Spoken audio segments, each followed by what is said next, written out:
Cet épisode est une présentation de Clarins. Salut tout le monde, bienvenue à un autre épisode de Génération Sidechick. Je suis super contente d'avoir comme collaborateur à l'épisode d'aujourd'hui les assurances Emma. Les assurances vie, c'est une entreprise d'ici que j'aime particulièrement parce qu'ils se sont vraiment créés un modèle d'affaires en lien avec la réalité des gens d'aujourd'hui, les jeunes adultes trop occupés. Tout se fait en ligne. C'est possible à même le site emma.ca de faire un petit quiz, ça prend 15-20 minutes, et d'avoir un portrait tout juste à savoir qu'est-ce que vous auriez besoin comme produit d'assurance vie pour assurer la sécurité de vos biens, assurer la sécurité en fait surtout pour votre famille, vos enfants en cas de décès. Je vous invite vraiment à aller faire un tour sur le site de emma.ca, très adulting, mais honnêtement, vous allez vous sentir soulagé d'avoir fait ça. Parce que c'est important d'assurer la pérennité de tout ça, de votre patrimoine familial. Et aujourd'hui, je parle un peu de famille. Vous allez voir, le sujet est vraiment, vraiment important. Je pense que ça va vous parler. Ah, la charge mentale! Je reçois Dr. Laurie Zéphir pour venir en jaser avec nous. Elle est spécialisée, en fait, elle est psychologue, mais elle est vraiment spécialisée pour accompagner soit les gens qui habitent seuls, les personnes qui sont en couple, les familles, la gestion parentale, avec la gestion des enfants à la maison, une fois qu'ils sont rendus adultes. Bref, elle est vraiment incroyable et elle a développé plein de techniques, des trucs et même des outils pour nous aider, nous, en tant qu'adultes overwhelmed, à gérer notre charge mentale. Et pour en jaser, j'ai invité Catherine Fournier, nouvelle acolyte de Génération Sidechick 2023. Notre belle mairesse de Longueuil est avec nous pour en parler parce que je suis pas mal sûre qu'elle aussi, sa charge mentale, elle doit être assez remplie. Merci.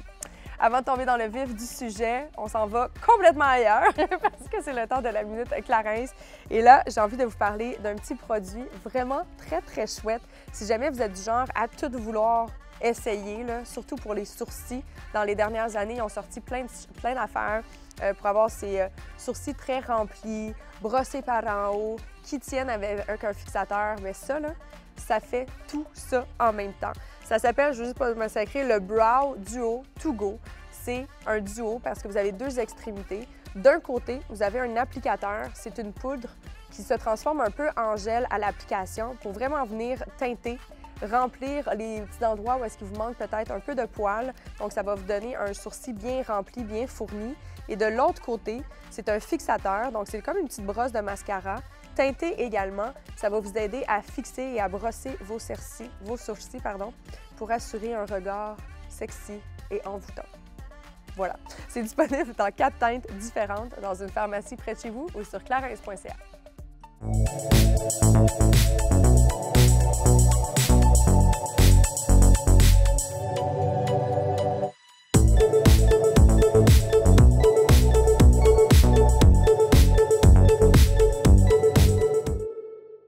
Bonjour, mesdames. Bonjour. Comment ça va? Ça va super bien. Les deux, c'est votre première fois dans le salon de JS? Oui! Yes! Bienvenue, Laurie.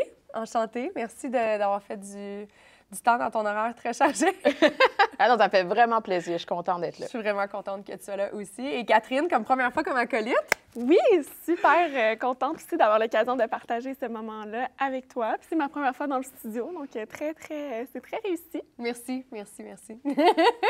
Je suis très contente de t'avoir avec moi. Puis aujourd'hui, on va parler d'un sujet qui touche à absolument tout le monde. On va se le dire. Il n'y a aucune personne qui peut faire exception à la charge mentale. Oui! Là, j'avais comme l'impression que tu étais overexcitée du sujet. Vraiment? Quand je t'en ai parlé, puis j'étais comme, mon Dieu, qu'est-ce qui se passe? C'est-tu avec ça? C'est comme ta vache à lait dans ton domaine? Non, mais c'est ça qui est intéressant, c'est que souvent, moi, je travaille beaucoup avec les parents. Fait que souvent, ça va être les mamans même. Ouais. C'est tellement quelque chose qui revient beaucoup, mais souvent, ils s'en rendent même pas compte que c'est de ça qu'elles parlent. Ça va être comme, je trouve ça rushant, je trouve ça aussi. Bien, on va parler un peu de charge mentale, donner de l'information, puis comprendre un peu plus c'est quoi. Tu sais. OK, Ouais. elle ne le nomme pas.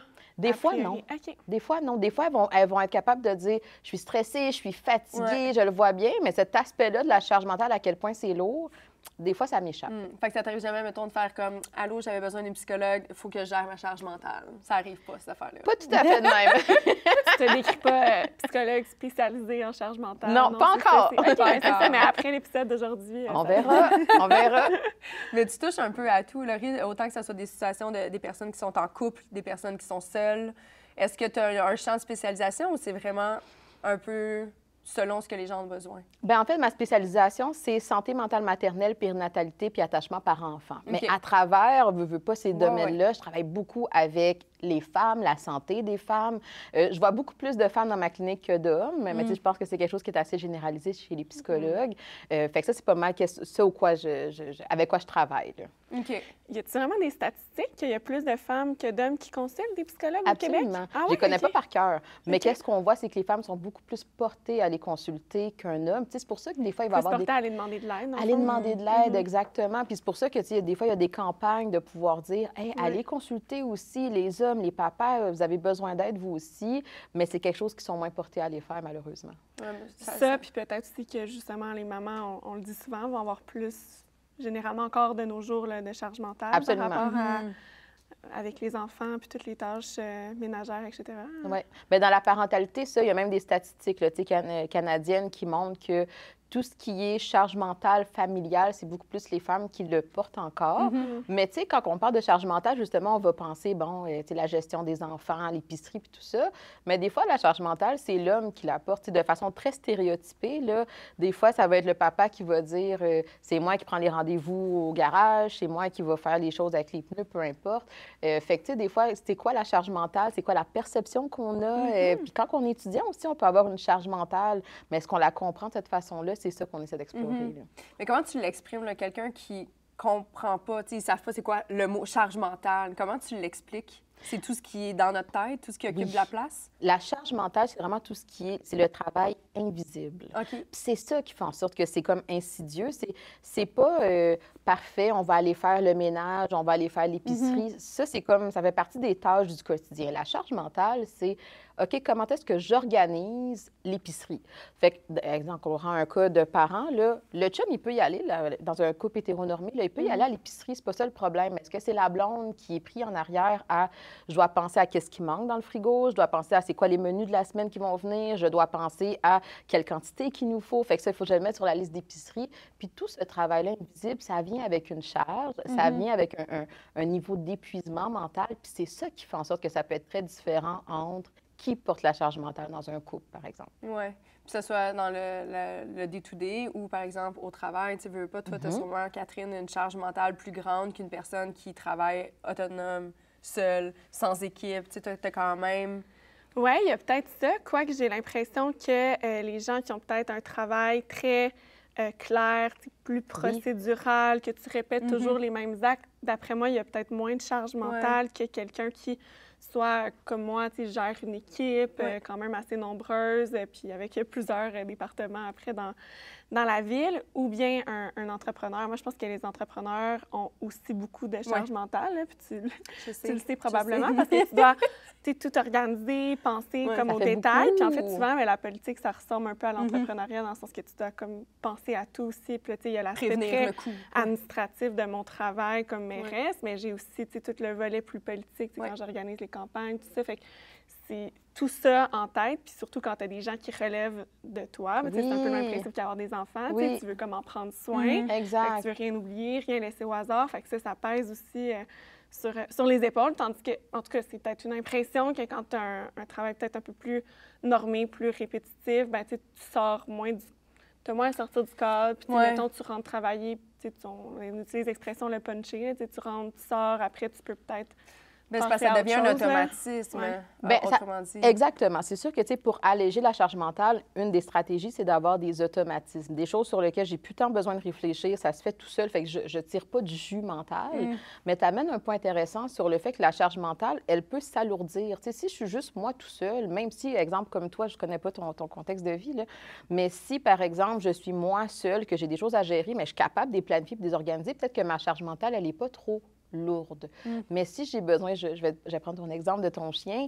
Mon chien est à terre, parce que vous ne la voyez peut-être pas à la caméra, mais belle qu'elle, là. Exact. Tantôt, tu nous as raconté, OK, bien parfait, le vétérinaire, tout ça, c'est là que J'ai besoin d'anticiper les besoins de plusieurs individus, êtres humains, êtres vivants. Puis c'est là que la charge mentale, elle peut s'alourdir. Dans ton cas, à toi, si je suis en train de penser à moi, mon organisation, mais aussi à celle de mon équipe, peut-être aussi justement au niveau de la famille, au niveau du couple, etc. Puis c'est là que ça fait en sorte qu'il y a un cumul de la charge mentale que des fois, on ne voit pas. Mais tu as tellement raison, parce qu'en tout cas, personnellement, moi, je trouve ça beaucoup plus dur, cette charge mentale qui est un peu attribuable à d'autres personnes qui gravitent autour de moi que celle personnelle. Oui. Et, mettons, moi, je vais dire, OK, je suis capable de gérer mon horaire. Je pense que je suis quand même quelqu'un qui est capable de bien compartimenter aussi mes priorités dans mon organisation mentale. Mais ce qui vient alourdir, je trouve, c'est quand il y a, par exemple, des conflits, nécessairement, par exemple, dans mon équipe, que là, puisque je suis comme en haut, bien, ça me revient un peu d'avoir à gérer ça. Puis là, bien, c'est toutes ces émotions-là qu'on doit porter aussi sur nos épaules. Là. Absolument. Puis tu sais, ça, c'est un point important dans le fait que dans la charge mentale, quand je disais tantôt qu'il y a comme un peu quelque chose de routinier, ça peut aller. Tu sais, on la porte, puis c'est pas si pire. Mais quand il y a comme un imprévu, il se passe quelque chose, si ma charge mentale est déjà élevée puis que mon niveau de fatigue est élevé, d'avoir un imprévu comme ça, exemple un conflit entre collègues, c'est pas quelque chose que j'ai planifié. J'ai peut-être pas nécessairement la disponibilité, mais j'ai pas le choix de le faire quand même.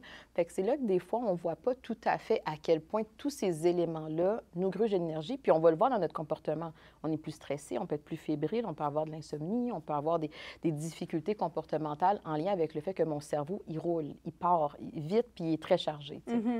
Mais ça va souvent mener à un burn-out.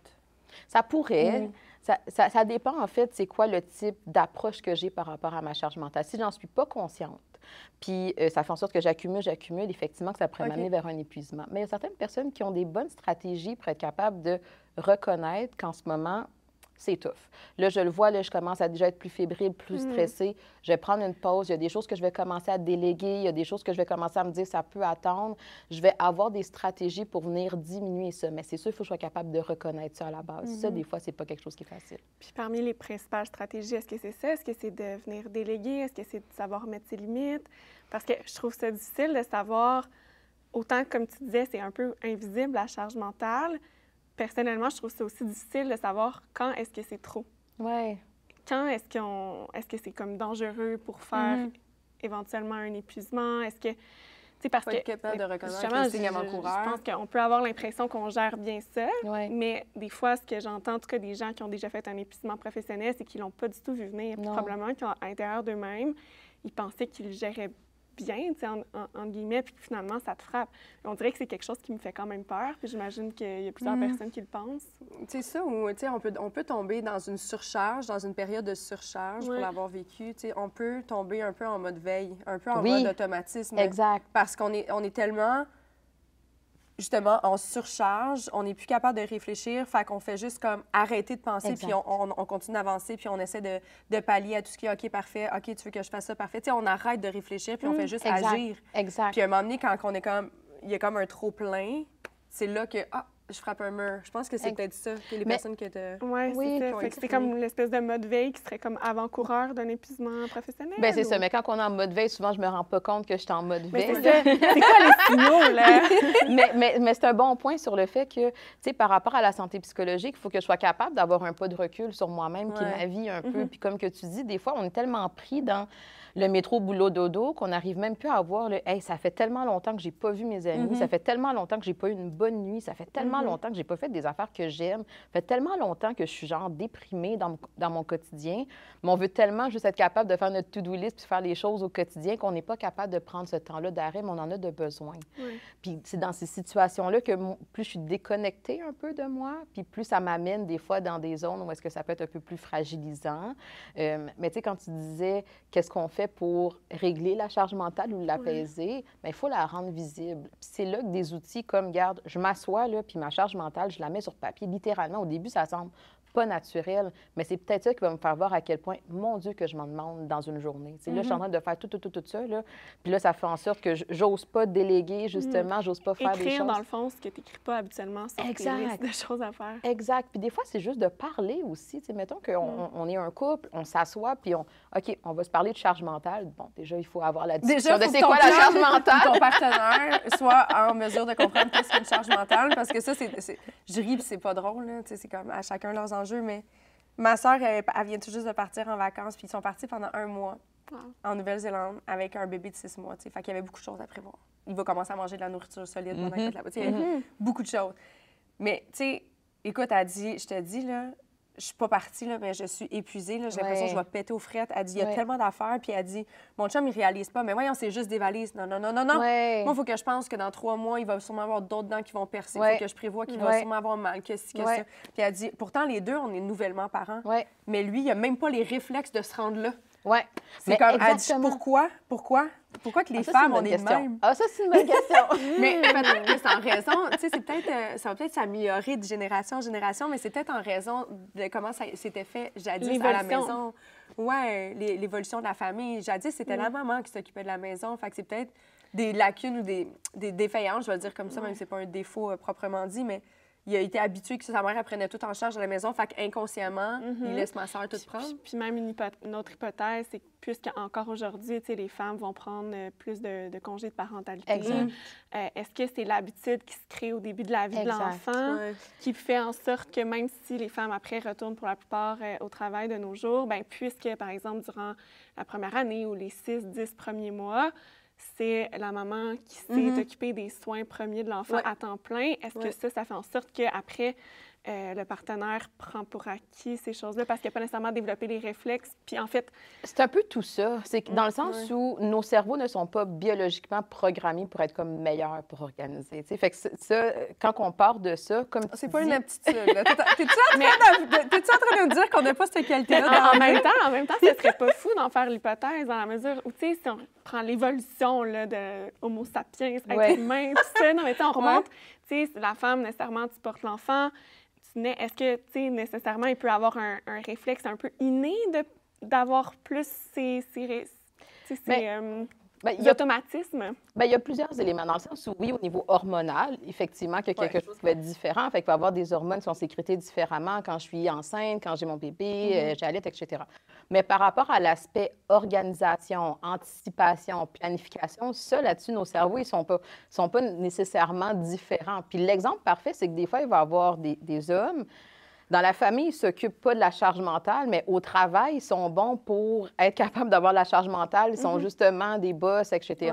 Fait que c'est pas qu'ils sont pas capables de le faire. Mais comme que tu dis, le congé parental est un des exemples qui vient créer à la base un déséquilibre. Pendant 6 mois, 1 an, peu importe le nombre de temps que je reste, c'est moi qui est en contact avec le bébé, qui arrive à reconnaître ses besoins, qui arrive à les anticiper, à les planifier, à prendre des décisions, puis à ajuster mes décisions en fonction de ce que j'observais. Fait que c'est sûr que j'ai plus d'expérience. Je me sens meilleure, puis en même temps, bien, mes stratégies sont meilleures. Mais c'est pas que l'autre ne peut pas le faire. C'est juste que quand l'autre y arrive pour s'immiscer, 1, est-ce qu'on lui laisse la place pour le faire? 2, est-ce que lui se sent bon pour le faire? 3, est-ce que finalement, on a tellement été habitué à avoir cette façon-là de le faire qu'on se pose même plus la question, est-ce qu'on essaie de faire quelque chose de différent? Puis c'est là que chaque couple a besoin de se demander, bien, nous, qu'est-ce qu'on a besoin de travailler? Est-ce que c'est là, tu n'as même pas la capacité de reconnaître les besoins de notre enfant ou c'est plus que j'ai l'impression que à toutes les... mettons, je prends la place du gars, là. À toutes les fois que j'essaie de quelque chose, tu n'es pas contente. À toutes les fois que j'essaie quelque chose, tu me dis que c'est pas correct, que c'est pas cette façon-là. Bien, à un moment donné, je finis par me dire, je fais plus rien. Fait que ça crée des fois ce type d'écart-là. Là. Je suis curieuse parce que, tu sais, bon, en faisant mes recherches, il y a différents types de charges. Mais il y a la charge bien mélangeante pour moi, la cognitive et la charge mentale. C'est quoi la différence entre les deux?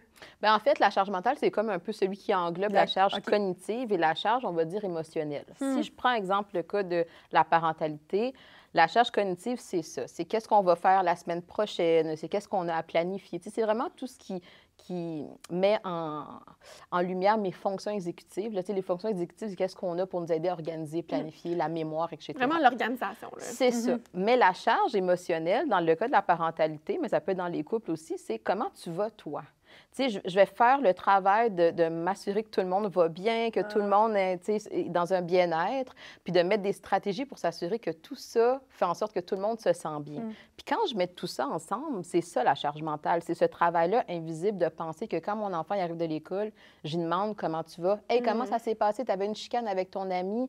Dans le couple, c'est la même chose. Hey, mon chum ou ma blonde m'a dit comment est-ce que la semaine passée était stressée, avait quelque chose au travail, de faire un check-up là-dessus. C'est ça, la partie invisible. Mais justement, avec le parallèle du travail, les conflits, par exemple, entre collègues, ce serait plus la charge émotionnelle. Exact, Ouais. exact, de s'assurer parce que au final, tes collègues de travail, c'est pas l'aspect organisation dont ils ont Non, besoin c'est de vrai. toi, Ouais. mais hey, il y a un climat au travail qui fait en sorte que c'est désagréable, ça fonctionne pas. Fait qu'il faut que j'anticipe les besoins pour régler ce conflit-là, pour s'assurer que le climat de travail soit un peu plus agréable.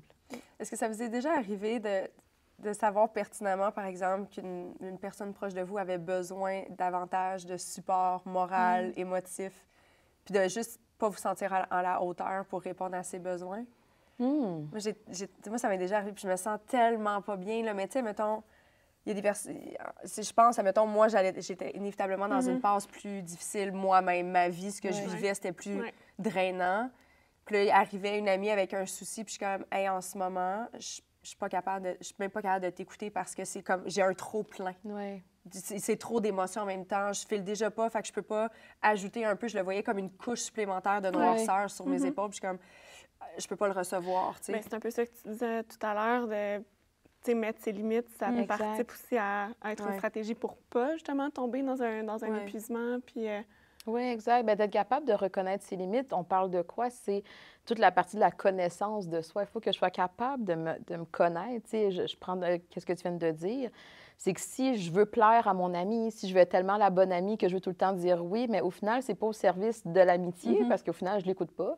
Puis c'est pas au service de moi-même que je réalise à quel point, si je l'entends en ce moment, ça va faire en sorte que je repars à la maison puis je suis à terre, tu sais. Je peux pas donner ça à l'autre. Puis c'est pas facile, des fois, de se faire de la place à soi. C'est ça qui est difficile, Ouais. d'être capable de se dire, je vais dire à l'autre que je peux pas l'accueillir, puis d'essayer d'avoir le courage et la confiance que l'autre va être capable d'entendre ça et d'accueillir ça. Tu sais, c'est sûr que si ton ami t'avait dit, ben là, c'est ça, t'es pas une bonne amie, puis tu sais, on brise la relation, c'est un peu plus rough que quelqu'un qui te dit, hey, t'as raison, là, c'est vrai que c'est pas le bon moment, j'avais oublié à quel point t'es stressé, tu vis une période qui est tough, on se reparle dans 2 semaines, ou comment vas-tu, toi, à la personne qui est capable de faire le reflet vers toi. oui, mais comme tu dis, c'est difficile à faire. Là. En tout cas, Ouais. moi, non, je pense pas que j'ai déjà été capable de le Ouais. faire. Je dis pas que je l'ai pas jamais ressenti, par contre. Mais donc, je te trouve bonne, tu sais, d'avoir été capable dans cette situation-là, parce que je veux dire, c'est tout à ton honneur. Là. Comme on dit, ça sert personne. Au final, si toi, t'es pas capable de recevoir puis de bien entendre ton ami ou en tout cas la personne dans ta vie qui en a besoin, tu sais, de pouvoir l'exprimer, bien, comme ça, c'est clair. Puis toi aussi, Malheureusement, tu te cette fois-là, ça protèges, n'avait là. pas été super bien perçu, mais Ouais. pas parce que la personne était très comme, OK, mais toi, ça fait X nombre de semaines que tu vis ça, là, Non, on voir peut que tu n'es pas- pas capable. Puis là, j'étais Faut comme, pas attends, comparer, là, hein, ouais, c'est deux choses différentes. Puis chaque personne vit Ouais, les oui. émotions Mais oui, mais de oui, sa mais oui. propre façon, puis c'est bien correct. Mais j'ai comme développé cette espèce de... C'est rendu que je me permets du silence maintenant, quelque chose que je me permettais pas avant. Je suis une personne qui communique vraiment beaucoup, je suis très transparente. Puis il y a des fois où je suis comme, hey, je le sais qu'en ce moment, ce que j'ai besoin de dire, ça va être mal reçu. Puis même juste de gérer après ça la communication de la personne qui est mal reçue, puis là, tu veux dédramatiser. Que tu prépares rien. Qu'il y a des fois, je fais juste attendre. Ouais. Je réponds pas, puis je suis comme, je vais y revenir un moment donné. Mais le recul, je pense que c'est positif en général. Ou... Mais oui, puis tu sais, on va s'ajuster selon la personne qui est devant nous. Tu sais, je sais pas exactement dans quel contexte que tu as vécu ça, mais peut-être qu'avec certaines personnes, j'ai pas besoin du recul parce que je sais que la personne elle va être capable de m'accueillir. Puis avec d'autres personnes, la meilleure stratégie, c'est je prends du recul. Je vois bien que si je commence à dire quelque chose maintenant, je sais un peu comment ça va terminer. Ouais. Puis j'ai le goût de me protéger un peu de ça. Fait qu'on a besoin de pouvoir utiliser toutes les informations qu'on a de nous, mais de l'autre aussi. Puis, tu sais, quand je vous entendais parler, quand tu as dit de dire à la personne que je ne suis pas prête à accueillir, on parle de quoi? On parle de vulnérabilité. Puis ça, c'est quelque chose aussi qu'on ne parle pas dans la charge mentale.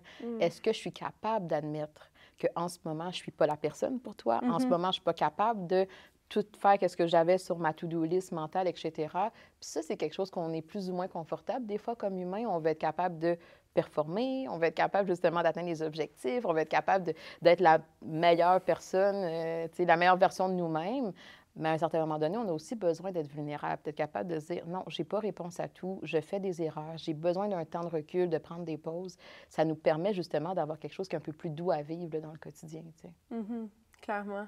Fait que tu as la charge cognitive, la charge émotive, Oui. qui donne la charge La mentale. charge mentale. Exact. Mais il n'y a pas aussi également la charge, tout ce qui a trop au travail? Ça n'en est pas une bulle? Ben, fait Ben, partie ça de peut ça? être dans les deux. Tu sais. Je pense Exactement. que le cognitif puis autant l'émotionnel peut être lié à plusieurs sphères de la vie. Exactement. Que ce soit la parentalité, les Le amis, travail, le les amis. travail. Exactement. Puis c'est là que, justement, ça nous permet d'avoir un peu plus la notion de... C'est très large. C'est quand on parle de charge mentale, puis c'est pas tout le monde qui souffre de charge mentale, il faut le dire, là, quand même.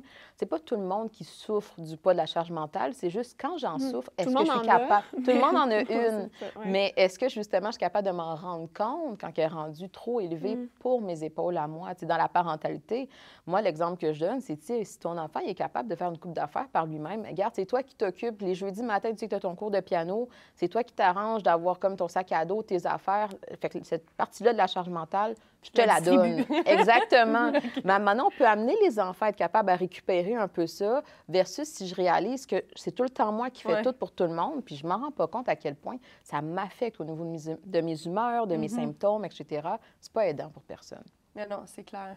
Mais tu sais, justement, d'être capable de redistribuer, mais ça t'est sûrement déjà arrivé également d'avoir un couple, puis tu voyais bien qu'il y avait comme une petite lacune de communication et de partage. C'est quoi les trucs que tu donnes dans des cas comme ça, sachant que tu vois, OK, elle a vraiment besoin de déléguer à son conjoint, sa conjointe, mais la personne ne Faut reçoit qu'il y ait de pas. l'ouverture. Ouais, de l'autre côté, ouais. Puis, tu sais, c'est comme c'est un processus qui n'est pas facile, là, tu sais, dans le sens où, si je pense à certains couples que j'ai eus, des Déjà fois... de le reconnaître, non, mais je veux dire, Catherine, ça doit être... tirée non, mais ça doit être deux étapes. Tu sais, d'abord, il faut que la personne reconnaisse qu'elle souffre de la charge mentale. Exact. Tu sais, déjà, c'est une grosse étape à franchir, là, parce que des fois, on a tendance, puis j'imagine, c'est les femmes, on veut justement performer. Mais, tout le monde, là, mais donc d'admettre que tu en as peut-être trop sur les épaules, là, c'est déjà, OK, bon, j'accepte ça, puis ensuite...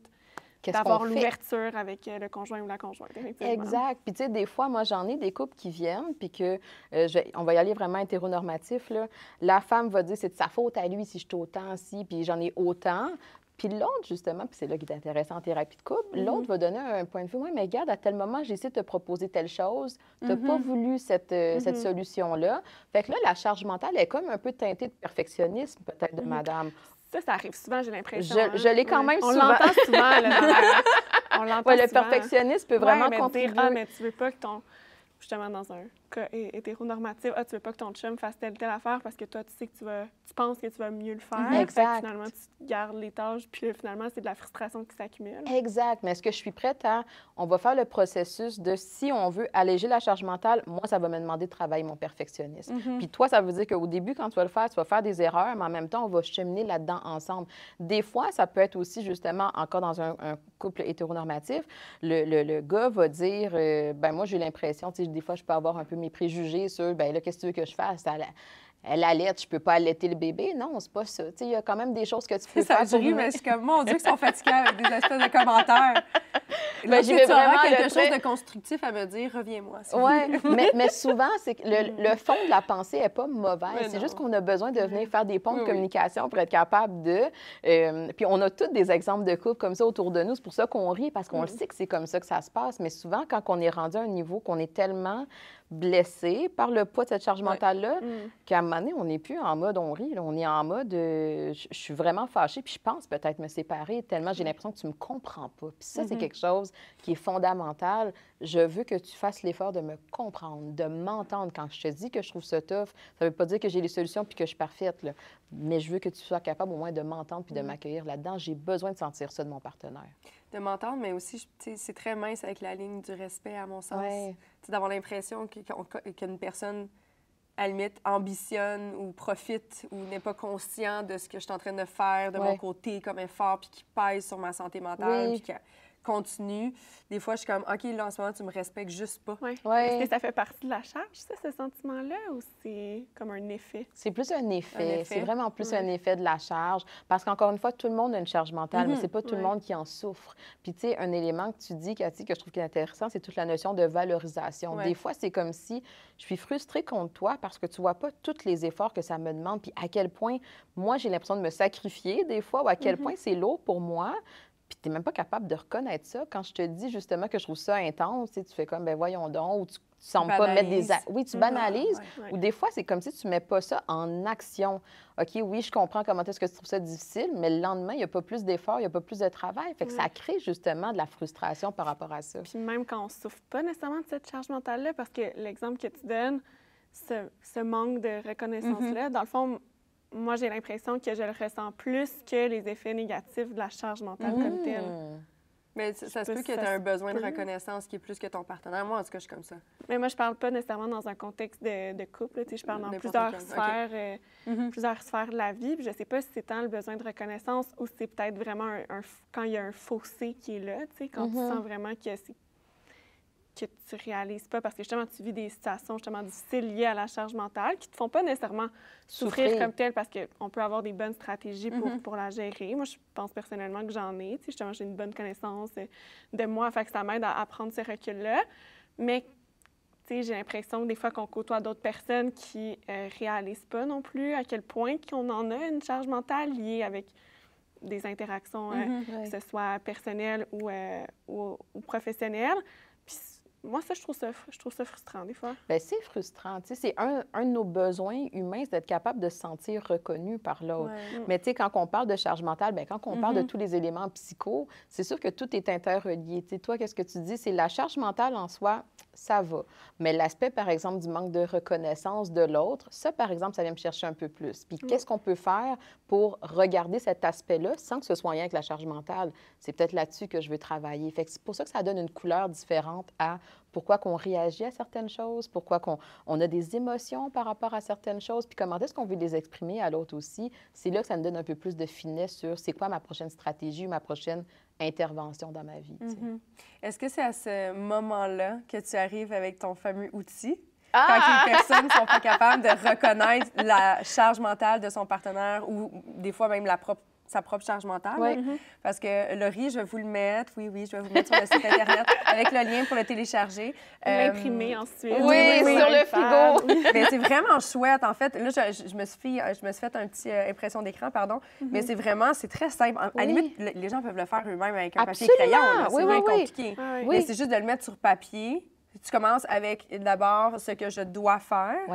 Fait que là, on part tout le temps de soi ou on pourrait le prendre, mettons, en couple, est-ce qu'on pourrait le faire, ce qui doit être fait dans la maison? Ça pourrait être, allez-y selon qu'est-ce qui fit avec vous, avec votre couple, mais l'objectif, c'est quand on disait tantôt, on est sur le pilote automatique, ce petit outil-là, c'est juste, on n'a pas le choix de réfléchir à c'est quoi, comment j'arrive à prioriser les choses, en fait. Si dans ma perception, tout est un doigt, c'est sûr que je m'en sors pas. Mais si je finis par me dire, OK, j'ai pas le choix de, je sais pas moi, nourrir les enfants, par exemple, mais est-ce que je suis obligée de nourrir les enfants, mettons, dans qu'est-ce qui peut attendre, qu'est-ce que je devrais faire? Je suis peut-être pas obligée de faire des cupcakes, là, tu sais, bio, santé, puis tout ça. Au final, j'en achète du commerce. Maintenant, à l'école, ils sont rendus très stricts. Je le sais! Les exigences de collation. T'as raison, c'est pas un bon exemple. Mais l'idée, c'est qu'on a besoin de prioriser un peu les choses, puis c'est juste pour nous aider à être capable de, reconnaître, justement. Je le mets sur un outil papier, puis qu'on se le met sur le frigo. Là, on le sait un peu plus. Qu'est-ce que toi, tu as à faire? Qu'est-ce que moi, j'ai à faire? Ou juste moi envers moi-même. On parlait de perfectionnisme. Peut-être que moi, envers moi-même, j'ai besoin de réaliser que j'ai pas besoin de tout faire ça. Il y a certaines choses qui peuvent attendre. Fait que j'ai besoin de faire le travail de tolérer le fait que c'est pas tout qui est fait dans une même semaine, une même journée. Je veux me laisser un peu plus de délai pour tolérer ça. Mais en même temps, quand on parle de charge mentale, tu sais, les éléments qui vont être sur une liste de tâches, par exemple, nourrir les enfants, il y a d'autres choses qui viennent en arrière de ça, là, comme de réfléchir au menu, faire l'épicerie. Exactement. Puis c'est là que j'ai besoin de venir reconnaître c'est quoi la partie qui alourdit ma tâche à moi. Pourrais-tu les décliner, justement?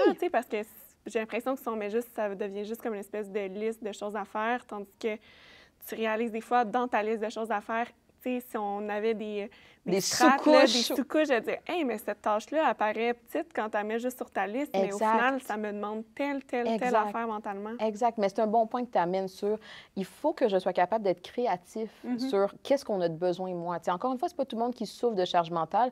Peut-être que pour certaines personnes, juste de mettre les grandes lignes, ça va, mais pour d'autres, ça va être, je sais pas, moi, j'ai des symptômes anxieux, dépressifs, j'ai peut-être besoin d'aller vraiment me demander, chacune de ces étapes-là me demande quoi en temps, comme réflexion psychologique. Puis c'est à quoi que je pense? Et des fois, on s'en rend même pas compte, mais on a un peu des pensées récurrentes. Ça, je réalise à quel point ça m'habite beaucoup. J'ai peut-être besoin de laisser ça à quelqu'un d'autre. Je vais le déléguer parce que sinon, ça me gruge trop. Je le vois bien, j'arrête pas d'y penser, ça me stresse.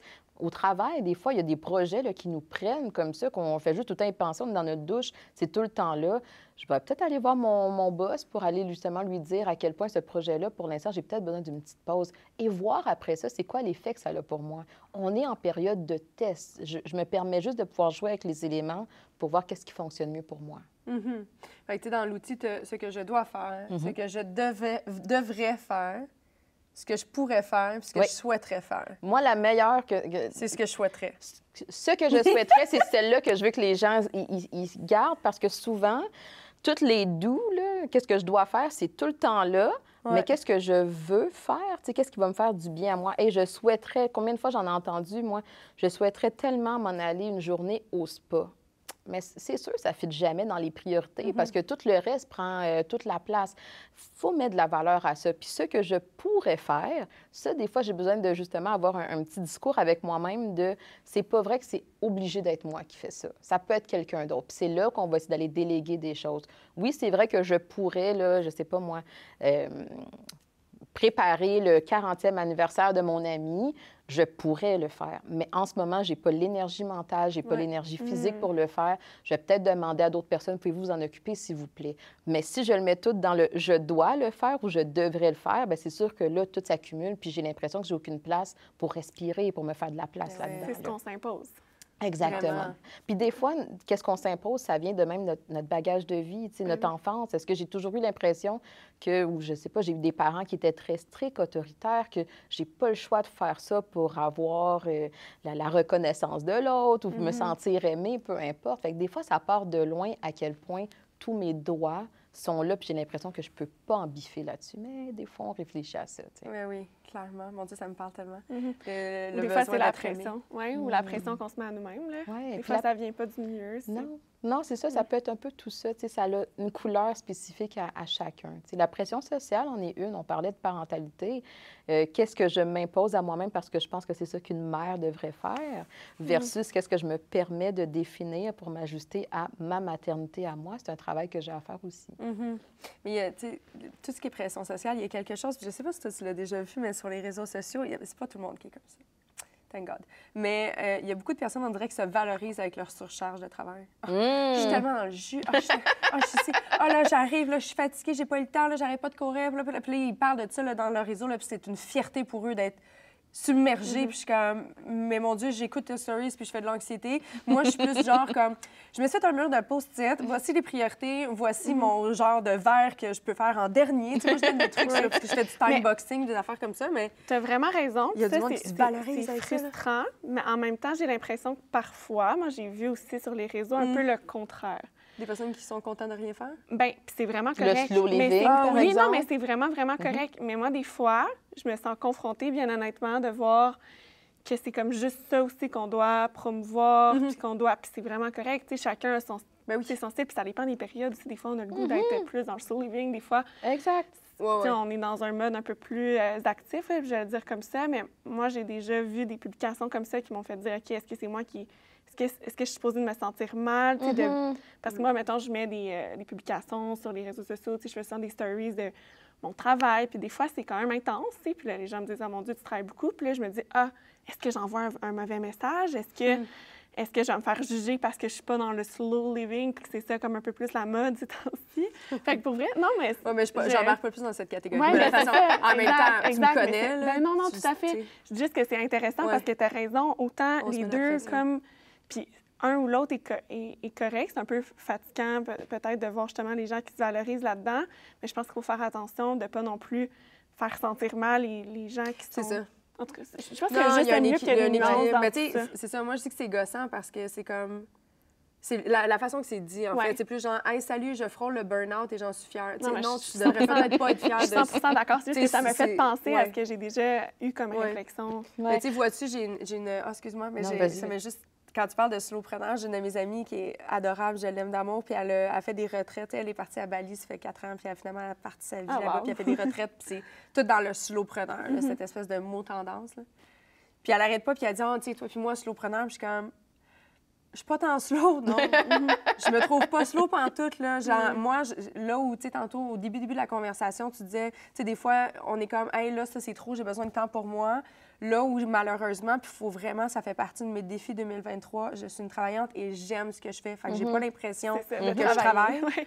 Fait que là, des fois, ça devient un peu C'est dur de mettre tes limites confrontant, dans ce temps-là, ouais. vraiment. Mais, tu sais, moi, là où je vais, là, tu sais, surtout quand mon travail, c'est d'animer, puis là, j'étais à la radio, puis j'étais avec du monde, puis là, je fais mes recherches. Puis, tu sais, il y a beaucoup de travail behind the scenes, là. C'est pas juste genre, j'arrive dans un salon et je jase, là. Tu sais, tout est structuré dans mon calendrier. Il y a beaucoup de charge mentale derrière les épisodes. Oui. Et, mais, tu sais, là où, malheureusement, je trouve que je arrive à un moment où je suis comme, hey, je suis vidée psychologiquement, physiquement, non, c'est quand j'arrive dans mon me-time. Ce time boxing-là, ces périodes de temps que je m'étais accordée pour aller voir ma famille, voir mes amis, mes temps sociaux, ils n'existent pas. Parce que je suis tout le temps brûlée. Puis là, je suis comme, mais comment faire les choses autrement? Parce que pourtant, je respecte mon horaire de time boxing. Ouais. Mais je suis tellement intense. Même quand tu es toute seule, mettons? Bien, toute seule, souvent, c'est parce que je dors, tu sais, je suis brûlée. mais c'est peut-être ça, parce que moi, Je fais du mettons, sport, je je dors. me rends compte que parce que je réussis aussi, au-delà de mon travail, à réserver du temps pour ma famille, pour mes amis. Puis je me rends compte que je prends pas beaucoup de temps pour moi toute seule ou juste comme Moi, c'est ça, je prends relaxer, juste puis du temps toute seule. J'écoute jamais, tu sais, je me prends jamais le temps d'écouter la télé ou de, tu sais, juste comme être relax. Tu sais, des longues périodes, là, tu sais, des fois, ça va être un petit demi-heure par-ci par-là, mais je trouve que ça compte pas. Fait que, tu sais, je m'occupe tout le temps. Fait que c'est quand même... C'est épuisant aussi, là, aller me faire une soirée avec des amis. Mais tu sais, ou j'arrête avec pas la après ça, famille. j'ai un sentiment de Mais solitude. je suis d'accord. Puis moi Hier, aussi, je le fais encore, parce j'en pleurais. parce que je veux réussir à mon horaire, tu sais, à tout combiner. Tu sais, Ouais. ma vie professionnelle active, ma vie sociale. Mais à un moment donné, c'est vrai. Je suis célibataire, il faut que je dois avec la Saint-Valentin dans 3 jours. Oui, mais c'est vrai. C'est là, vrai, il y a- il y a tout ça, Ouais. ouais. Mais ouais, fait que c'est dur. Mais je pense que ce dont vous êtes en train de parler, puis je trouve ça super intéressant parce que moi, je vous écoute, je suis comme... OK. Elle est en train de nous analyser. Oui, non, pas du tout. Mais il y a quelque chose dans... On n'a pas tous les mêmes besoins. Oui, non. Puis c'est là que... Puis on s'accomplit pas de la même façon non plus. Fait qu'il faut que je sois capable de plus me dire, OK, ben moi, si je suis quelqu'un que j'aime mon travail, ça me remplit, ça me nourrit, je me sens bien, je me sens libre, bien, pourquoi je m'empêcherais de faire ça si ça demande quelque chose qui est sain pour moi? C'est quand je suis dans quelque chose qui est déséquilibré que là, justement, je suis en train de faire quelque chose pour les autres, mais moi, je me respecte pas là-dedans. Il faut que je revienne à mes besoins. Ben voilà, merci de le dire aussi que ça peut être sain quand on aime puis on est nourri par ce qu'on fait. Puis ça peut changer. Tu sais, peut-être que dans une période de temps, à un moment donné, ça me nourrit beaucoup, puis à un moment donné, ça l'est plus, puis je me permets de faire des changements. Puis c'est là, des fois, le défi, c'est est-ce que je me permets de faire ces choix-là qui sont différents? Est-ce que je me permets d'accepter que dans l'œil de l'autre, je vais être vue comme étant différent? Hey, mettons, je suis quelqu'un qui m'investissait beaucoup auprès de mes amis. Pendant une période de temps, j'ai besoin d'être plus dans la solitude. Puis là, on dirait que je le sens que mes amis, ils sont comme un peu plus, eh bien non, viens-t'en donc, qu'est-ce qui arrive avec toi? Ce que je me permets justement de protéger ces besoins-là que j'ai besoin d'activer, j'ai envie de dire, ou je tombe dans la pression de l'autre, puis je me dis, garde, ces besoins-là, je les mets de côté, puis là, je m'investis dans d'autres choses, mais qui ne fitent pas avec moi. Mais il faut qu'on se permette de faire ces choix-là en fonction de nos besoins, qui, eux, changent aussi des fois. Il faut bien s'entourer des personnes qui respectent tes besoins aussi quand tu le dis, Ça tu ne le fais l'aide. pas personnel. Ça l'aide. Moi, à la limite, j'ai des amis qui me respectent trop. Genre, parce que là, cette espèce de... Tu sais, c'est depuis que je suis à mon compte, là, c'est une réalité qui est différente. Puis depuis les 2 dernières années et demie, mettons, que je travaille différemment et beaucoup plus parce que là, je suis rendue la seule pour tout faire. Là. Ouais. J'ai plus une équipe comme avant, puis j'ai pas les mêmes responsabilités non plus, mais... Tu sais, mes amis sont comme, à force que moi, genre, tu sais, parce que moi, je le dis avec transparence et honnêteté, là, je me sens drainée, j'ai besoin d'être seule. Oui. J'ai besoin d'aller faire une randonnée seule. Je pars en voyage toute seule parce que j'ai besoin de solitude. Est-ce que tu trouves que ça te fait du bien? Oui, parce que c'est du silence. C'est ça. Tu sais, quand tu es avec quelqu'un, tu parles, mon travail, c'est de parler, fait que moi, j'ai le droit au silence. C'est rendu que des vrais moments de repos. Des vrais moments de repos. Voilà, Mais ceci étant dit, c'est que tous mes moments sociaux deviennent des moments de repos pour Cathy. Mais là, mes amis, ils veulent tellement me respecter, c'est rendu qu'ils m'invitent plus nulle part. Ils sont comme, elle nous appellera quand elle aura du temps. Fait que là, je me sens toute seule au monde, tout le temps. Tu sais, ça débalance ça aussi. Oui. À la limite, Puis là, tu sais. ça te crée-tu une espèce de faux mot, tu sais, dans le sens que t'as peur Non, de manquer pas des un faux mot. choses ou... Pas un faux mot, parce que, non, pas ça. Je pense pas que ça c'est un pourrait, sentiment. là, mais... Ouais, c'est pas un faux mot, c'est un sentiment de je m'ennuie de mon monde, puis j'ai l'impression que... Puis il y a toujours cette espèce de phrase d'une chanson, là, j'écris le vide autour de moi, là. Ouais. Hier encore, j'avais 20 ans. Bon, cette chanson. Puis j'ai créé le vide autour de moi. Je sais qu'on n'est vraiment pas dans la même histoire, là, ici. Là. Mais je suis comme, des fois, j'ai peur qu'en raison de mes besoins en ce moment, je suis en train d'espacer. Tout le monde a des familles, des enfants. Ouais. Puis là, des fois, j'ai l'impression que pour gérer ma propre charge mentale, je suis en train de créer un vide. Mais ça se dit, ça. Tu sais, dans le sens où, hey, les filles, les gars, sachez que je vous aime, je pense à vous. C'est juste qu'en ce moment, j'ai besoin de ce temps-là. Parce que c'est comme une façon de venir réparer, en fait, la déconnexion dans la relation. C'est pas que je me fous de vous puis que j'ai pas d'intérêt à vous voir. C'est plus, en ce moment, j'essaie juste de me concentrer sur mes besoins. Puis peut-être que je vis une période qui est plus déséquilibrée. J'ai besoin de retrouver l'équilibre. Puis je peux pas trop être dans l'autre. Mais juste pour l'autre, de savoir que tu as pris le temps de m'écrire puis de penser à moi, ça montre à quel point la relation, ça, tu y tiens. Je pense que plus les amitiés sont profondes, plus que tu peux te permettre la distance aussi. Tout à fait. Le temps, puis parce que tu sais que même si ça fait 1 mois, 2 mois que tu t'es pas vu, bien, ça ne change rien. Exact. Pour ça, je le dis, c'est ma plus grande richesse. J'en ai plusieurs amis en plus, là, mais ils sont merveilleux. Là, ils sont tellement compréhensifs. Puis, tu sais, quand je dis « ils m'appellent plus », tu sais, j'en fais des blagues, là, mais c'est parce qu'ils sont plus, tu sais, on veut pas, on veut pas que tu te sentes mal, parce que moi, au début, c'était « je me sentais mal ». Donc, t'as pas vraiment fait le vide. C'est pas comme si les relations étaient coupées. C'est ça qu'il faudrait. C'est mon sentiment de vide, là, comme hier dans ma cuisine. Je suis PMS. Mais tu sais que si t'appelles quelqu'un, je le sentais tout mais tu sais que si t'appelles quelqu'un, tu vas aller voir tes amis, c'est ça, ils se sont pas genre retournés contre toi parce que t'étais pas disponible. Oui, puis on peut s'adapter aussi. Absolument. Dans certains cas, je veux dire pas dans le tien, mais ça arrive, je pense, des fois, quand tu l'exprimes pas, quand l'autre personne est moins capable de le recevoir aussi, j'imagine qu'il y a des brisures dans les amitiés, dans les relations. Ben oui, ça peut absolument arriver. C'est que là, justement, il y a toute la notion de tu me comprends pas, puis ça devient blessant de pas me sentir compris par toi. Dans une relation, les humains, on veut se sentir aimé, entendu, considéré, on veut se sentir important pour l'autre. Puis là, j'ai envie de t'expliquer qu'est-ce que moi je vis. Puis là, l'effet de ça, c'est une cassure dans la relation. Bien, on n'a pas le goût de venir réparer ça des fois. Mais tu sais, c'est là que ça amène toute la notion de... des fois, on va faire certains choix pour une période de temps, puis à un moment donné, on réalise, j'ai peut-être atteint la limite de cette stratégie-là que j'ai pris. Fait que là, les filles, les gars, ça fait une couple de mois que je vous vois plus, que je vous vois moins. Maintenant, j'ai besoin, invitez-moi, là. Puis même quand je vais avoir le goût de choquer, dites-moi là que je dois venir quand même. Je viens 15 minutes, puis d'un coup que je suis là 15 minutes, j'ai le goût de rester. Là, c'est là qu'on peut utiliser aussi les autres à venir nous aider dans ce passage-là, parce que peut-être que ça demande un petit défi de j'ai-tu vraiment le goût d'y aller? Mais là, si quelqu'un d'autre me dit, hey, tu nous l'avais dit, qu'il fallait qu'on t'invite, parfait, on est engagés, on travaille ensemble à travers ce processus-là. Donc, la compréhension mutuelle, c'est vraiment la clé. Vraiment, ça l'aide beaucoup. Compréhension mutuelle, compréhension de soi, d'abord et avant tout. Ouais. Puis, utiliser ton outil. Oui! Honnêtement, mais je pense que c'est la chose la plus basique au monde, mais il faut vraiment le faire pour comprendre, savoir où alléger, parce qu'une charge mentale, tu sais, n'importe quel poids qu'on porte, on peut l'enlever. Oui. Il suffit juste d'avoir la bonne stratégie pour ça. Oui, on peut l'apaiser, tout à fait. Ouais. Yes. Hey, c'était super intéressant. Vraiment, on aurait pu en parler pendant 4 heures encore. Merci de nous avoir analysé un peu. Là.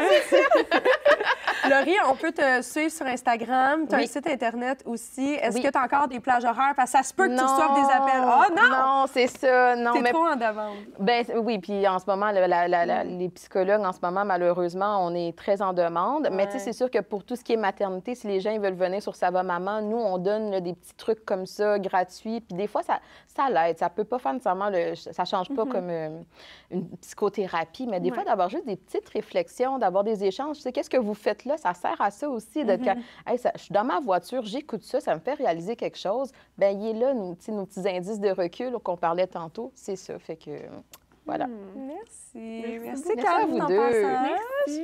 Puis, nous autres, on se retrouve la semaine prochaine. Pas vous, mais nous en tout cas. Bref, vous avez peut-être... Je ne sais plus qui est là. Tu vois, charge mentale, j'ai tout oublié, mon calendrier dit tout. Ciao! Salut!